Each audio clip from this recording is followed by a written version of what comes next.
Good morning, grade 5. Are you ready for our lesson for today? This morning, we're going to continue our discussion about viewpoints on images. I am Mary Jane A. Olquino, your English teacher. Let's first have a definition of the word image. The word image came from the Latin word imago, which refers to any item that depicts visual perception such as a photograph or other two-dimensional picture resembling an object.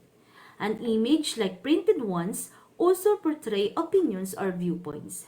These print materials include, but not limited to, printed photographs, drawings, and images found in magazines, newspapers, and books. Next is the word viewpoints.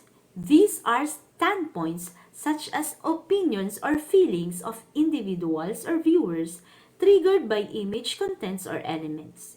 In this lesson, you are to examine the suggested viewpoints of the presented images. Other than opinions, stereotypes can also be depicted by visual images. And what do we mean by stereotypes?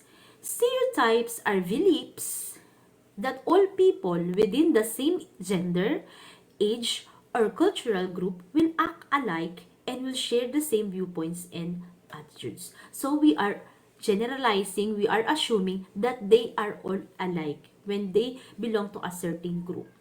They ignore unique identity, which is why it is considered as a form of discrimination.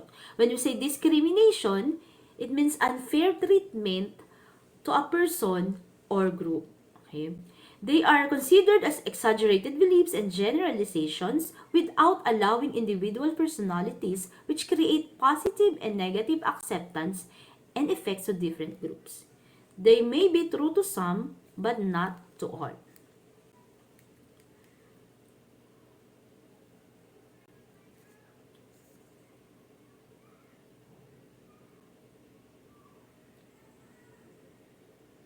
Before reading the sample stereotyping statements, always remember that humans are unique individuals, thus stereotyping should neither be tolerated nor accepted. And we have kinds of stereotyping. Number one is gender profiling. Some common stereotypes among men and women include the following. Number one, men are strong and do all the work. Number two, men should be the family breadwinners.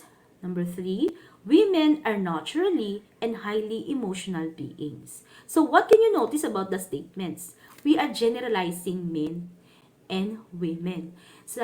But in real life context, both men and women can now do all the work. There are also female breadwinners, not only men. And like women, men can also be highly emotional. Next is ageism or age stereotypes. Ageism is the stereotyping and discrimination against people on the basis of their age. These are some of the prejudices. Old people love the state of quietness. And the older you get, the more mature you become. Take note that in real life experiences, there are also young people who love to enjoy the state of quietness, not only the old people. Okay, next is cultural stereotypes. Stereotypes also prevail in cultures. Examples of this sort are as follows. 1. Filipinos are family-oriented. 2. They care for their elders. 3. Filipinos are hospitable. Remember that in real-world context, there are other cultures and races who are family-oriented and hospitable, not only the Filipinos. Next. Okay, stereotyping can have positive or negative effects to individuals and certain groups. We all possess unique characteristics and skills. Again, whether positive or negative, any form of stereotyping should not be accepted nor tolerated.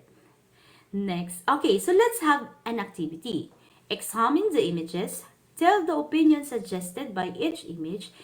Select your answers from the given choices. Letter A, ladies maintain proper hygiene. B. Boys are good painters. C.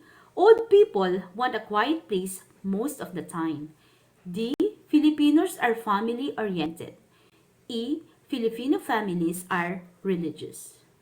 Okay, take a look at the image number 1. What do you think is the opinion suggested by this photo?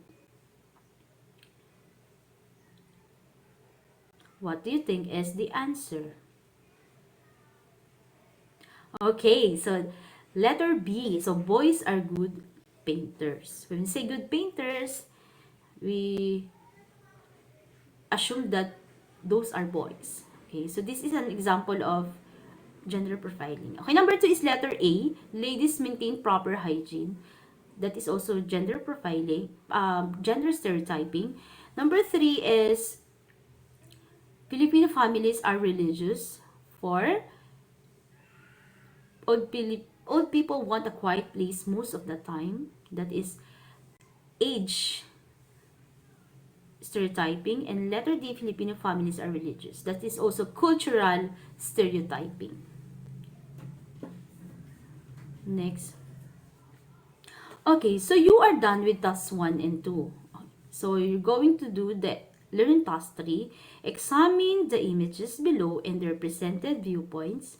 Put checks on images that you can relate to based on your own experiences. And write your answer in your answer sheet. So you will just put a check if the image is something that you already done or you also experience with your classmates, with your friends, or with your families.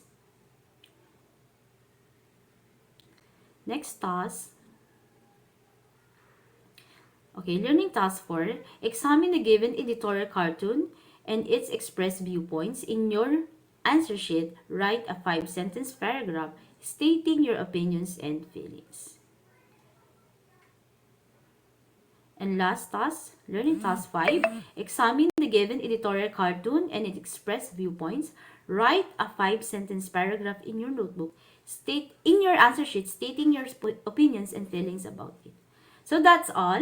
Good luck, kids, and thank you for listening.